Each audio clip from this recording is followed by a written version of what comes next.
Hello. So you've decided to make a change in one of your children's behaviors. Congratulations. That's great, because really you're the only one who can make any lasting change in how they behave. This video is going to address what I call water torture behaviors. Those annoying behaviors that drip, drip, drip on you and can just about drive you crazy. We're going to be talking about two behaviors that really are annoying: whining and interrupting. Not difficult ones to take care of at all.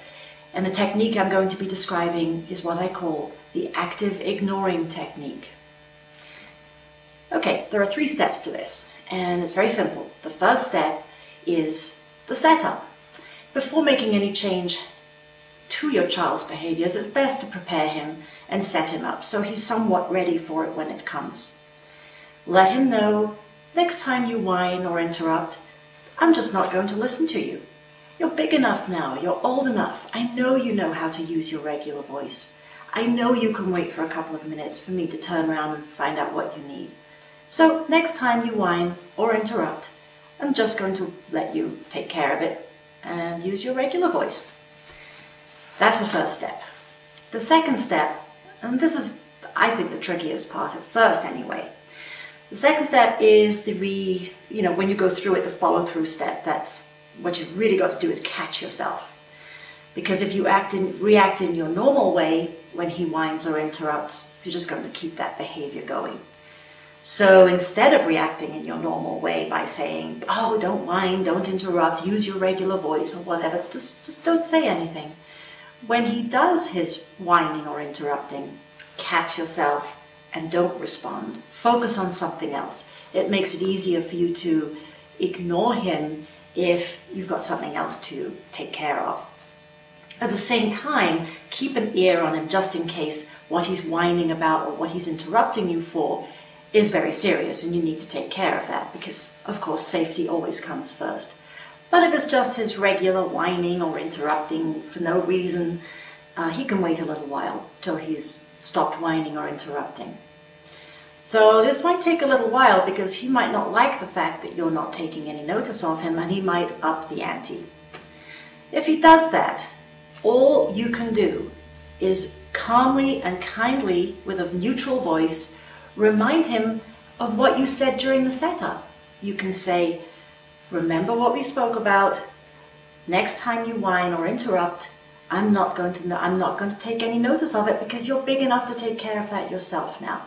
That's all you can say. No more negotiating. Don't get involved in a conversation with him. Turn your eye contact away. Do something else. That's the most you can do. Otherwise, you're just reinforcing the behavior. When he has stopped whining or interrupting, you really got to keep a note of that. Don't ignore him once he's stopped, because as soon as he's stopped, you want to reinforce that behavior. He's using his regular voice.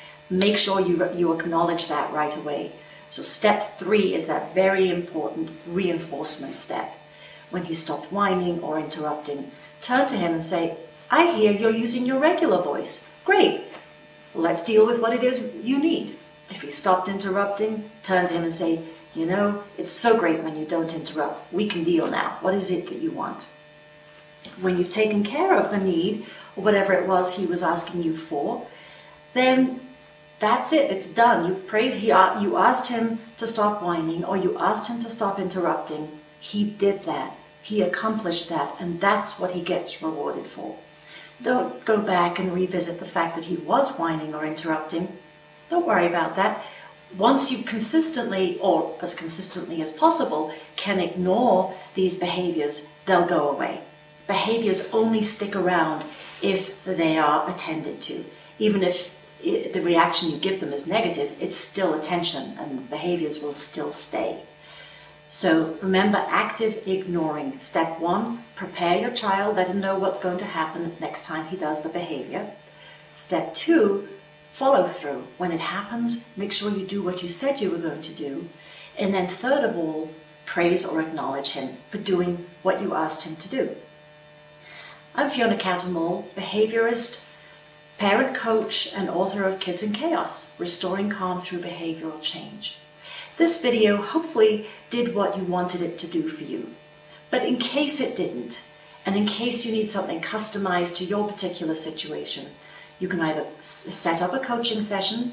You can go through my website, kidsandchaos.com, sign up for a coaching session, or you can buy a copy of my book, Kids and Chaos. It'll take you through the techniques in further detail and give you other techniques that you might find useful as well. Also, stay tuned for my webinars. I have webinars upcoming at different times. If you happen to miss one, don't worry about it. It'll be posted on the site and you can download it at any time for your convenience. Congratulations for improving your parenting skill, and good luck.